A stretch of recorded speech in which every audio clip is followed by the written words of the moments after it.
Hey, what's up, BC? It's Steve again. Harmless Rebel. In the background, we got a little Triumph playing. Let's see that one better.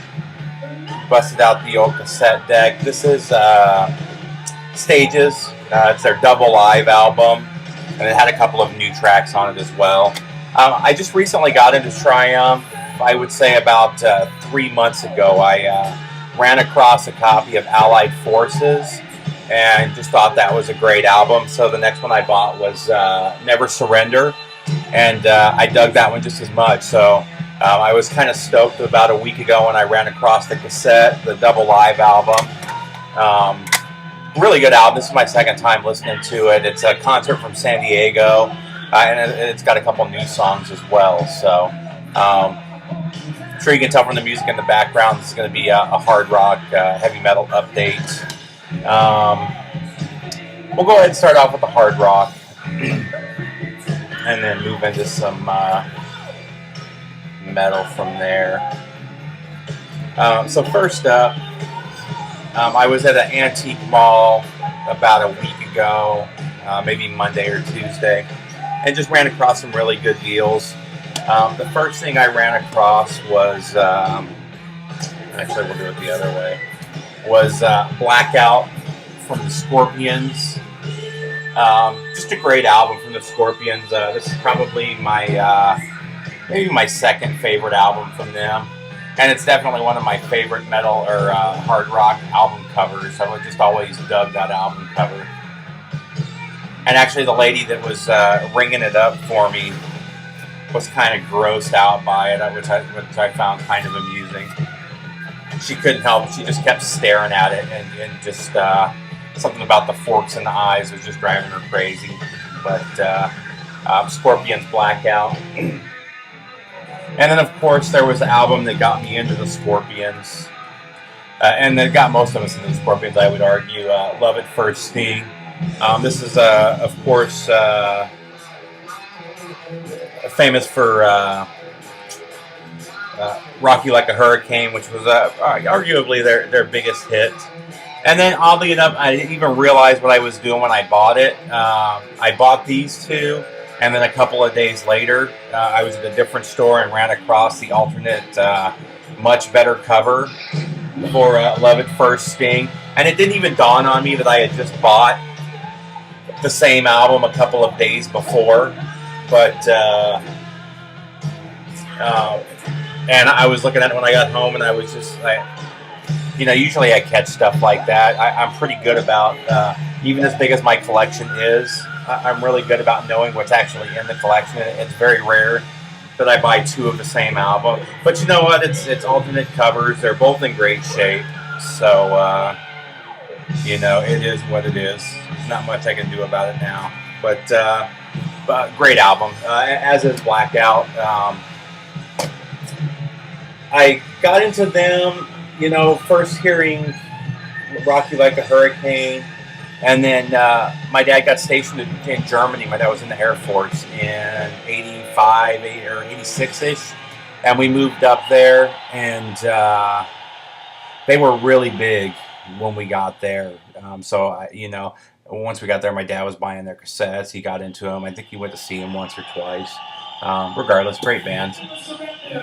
Next up, you see me talk about them my last few updates. I think this is my third metal update in a row, showing another album by Judas Priest. And this is Rockarola, their first release. This is the U.S. cover. They also had this is one of the U.S. covers. They also had a cover. This is the RCA cover. They also had the Gull cover, I think, which was the soda, the Coca-Cola top, which I'm not a fan of. I prefer this album cover myself. This is the 84 repress. This isn't the original. And oddly enough, I never understood this, but the 84 represses is usually go for more than the original press was. So I don't know if this is more limited or what the deal is with that, but great album. Like I said in my last video, I'm really getting into Judas Priest back catalog. I've grown up listening to their stuff from the 80s, and I love their albums from the 80s. but I had never really listened to anything from the 70s.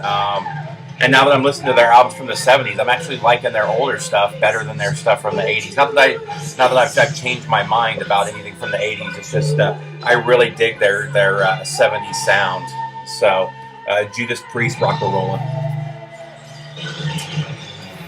Next is Tooth and Nail from Dokken. I've actually shown this before. I showed it briefly when I first bought it. But I've actually given it a couple of spins now. Greeno and I were just talking about this, and then I was talking about it with somebody else on the VC on the Facebook page. I'm a huge George Lynch fan, not so much Don Dokken. However, I do really like Don Dokken on this particular album. This is probably my favorite of the Dokken era of George Lynch. I do really like Lynch Mob. He's also had a couple of other bands since then, but great album. If you're into George Lynch or if you just like 80s metal, Tooth and Nail from Dokken's a really good place to start. So sorry. As you can see, you can kind of see it's in the original shrink. And I don't think I paid much for this. I think I paid $3.99 or $4.99. You can see the original label. It was $7.98. Not sure what year that was from, but there you go, Tooth and Nail from Dokken. Next up is the originators, Black Sabbath, Paranoid. And I may have shown this one as well. I'm not 100% sure. I bought this to fill a hole in my collection. I've been looking for Paranoid for a long time. I've been looking for an original pressing, whether the UK or the original US pressing. I'm not really picky about that, but every time I find it, it's just scratched all to hell. The sleeve or the cover's in horrible condition. It's just really rough. So I went ahead and picked up the repress. It sounds really good. I tell you what, the Rhino represses, if you're going to buy a repress of any album, I've had good luck with the Back to Black, but the Rhino presses are really the ones that I like to get. So you can see the gatefold of the band there. And obviously the back cover that you're all pretty familiar with. And then last but not least, this is the last one I bought. I've actually been looking at this for quite a while. Metallica Reload. One of my and this is the original press. And this isn't the repress. As you can see, it's in phenomenal condition. I mean, there's a little tiny chunk of the sleeve missing, but I mean, this is in like new condition. I mean, there's brand new albums that I buy that aren't this nice. Back cover there. You know, I like this a lot more than I remember.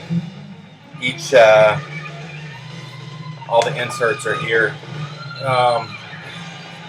I kind of kicked myself. My record, or the record store that I go to had Load and Reload, and I was watching them for a while, and I kept buying other stuff instead, thinking, oh, it'll stay.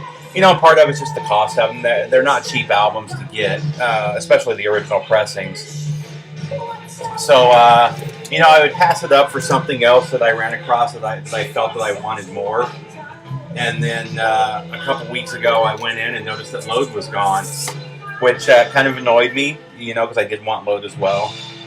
And then I decided, you know, screw it, I'm just going to get this one. So I picked it up. Sorry. So I ended up picking it up a couple of days ago. Picked it up on Wednesday. And then I listened to it that night.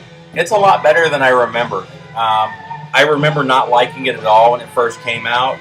I liked the Memory Remains, and I liked Unforgiven 2 and Fuel. And that's about all I remembered from the album.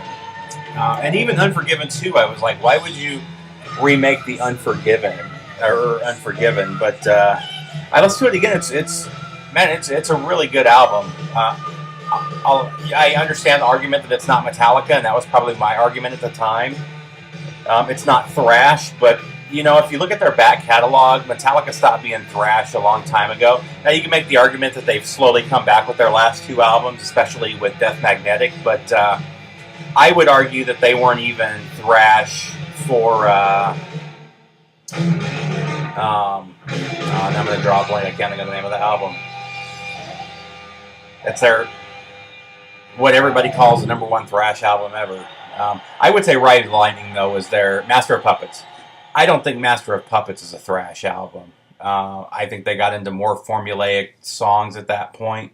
And I think with each album after that, culminating kind of with the Black Album, they almost became kind of a groove metal band, which is fine. I dig it. Or even a kind of and this is more of like a bluesy metal. And I'm fine with all of that, and maybe it's because as I'm getting older, I don't really care that they've changed their sound.